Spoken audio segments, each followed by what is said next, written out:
Bonjour Simon Toffeld, vous êtes le maître de Simon le chat, dont le 3e volet vient de paraître chez Fleuve Noir et on le retrouve avec un chaton infernal. Comment vous est venue l'idée de ce Simon, ce chat un peu déjanté? The idea of the cat came from my real life cat, who's called Hugh, who was waking me up one morning by walking up and down my chest when I was in bed, hitting my face, trying to wake me up for his breakfast, and it gave me a great idea to do this film. So that's where the idea came from my real cat Hugh. En fait, l'idée, ça vient de mon propre chat qui s'appelle Hugues. Un matin, je dormais, c'est le chat qui s'est mis sur moi et commençait à essayer de me réveiller, qui commençait à me frapper. Et puis, il voulait en fait manger son petit déjeuner. Et puis, à partir de là, j'ai eu l'idée d'en faire un dessin animé. Pour cette nouvelle aventure, vous lui avez collé un chaton infernal. Alors parlez-nous un petit peu de ce duo et que va faire Simon avec ce chaton qui l'embête quand même beaucoup. There's the new kitten character is based on again one of my live cats called Teddy, and he was a tiny little kitten that was found in a box. That I got to hear about, and when I found out his circumstances and what happened to him, he'd been abandoned. I went along to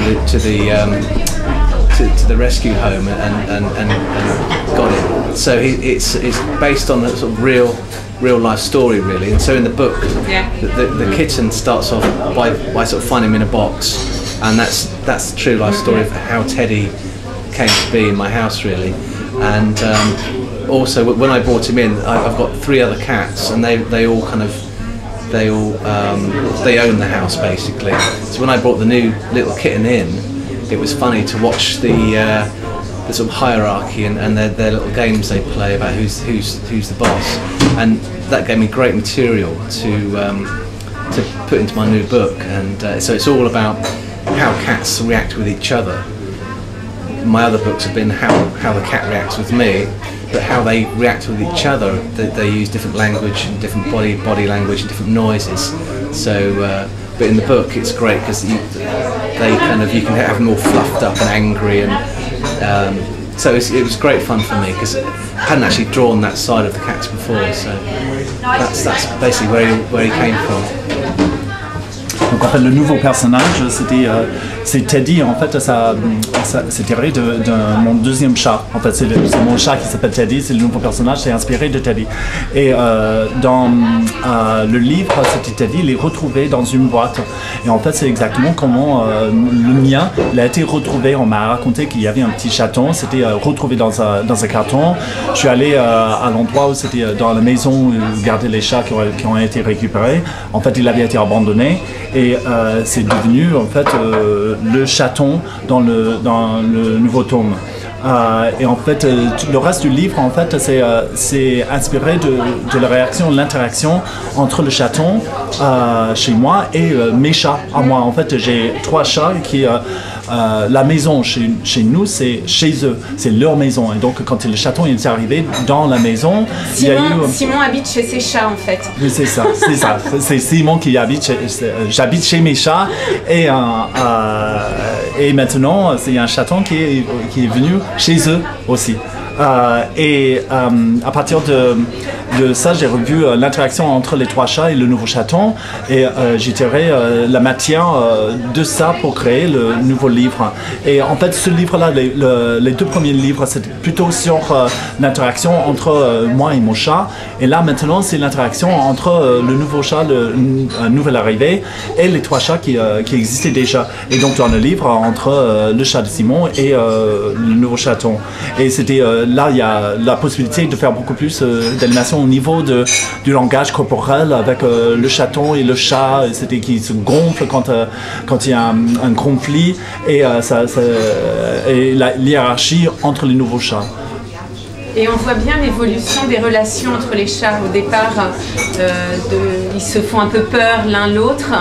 Et à la fin, ils se suivent vraiment dans les aventures. Et c'est très intéressant de voir toute l'évolution de la relation des deux chats entre eux, avec les autres personnages des livres, avec les oiseaux, les lapins. C'est très amusant de voir tout ce qui se passe. Où vont nous emmener les prochaines aventures de Simon?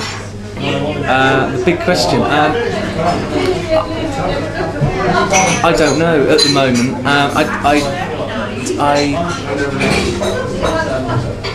His new adventures.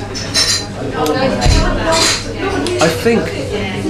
Well, for the next book, I haven't really sort of had an idea for the story.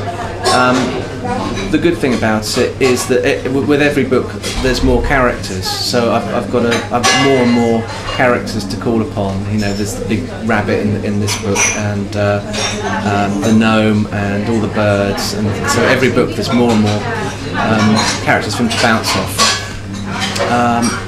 Maybe the next book might be maybe them all together. Maybe. The kittens maybe a bit more grown up. I'm not sure really. I'm not sure.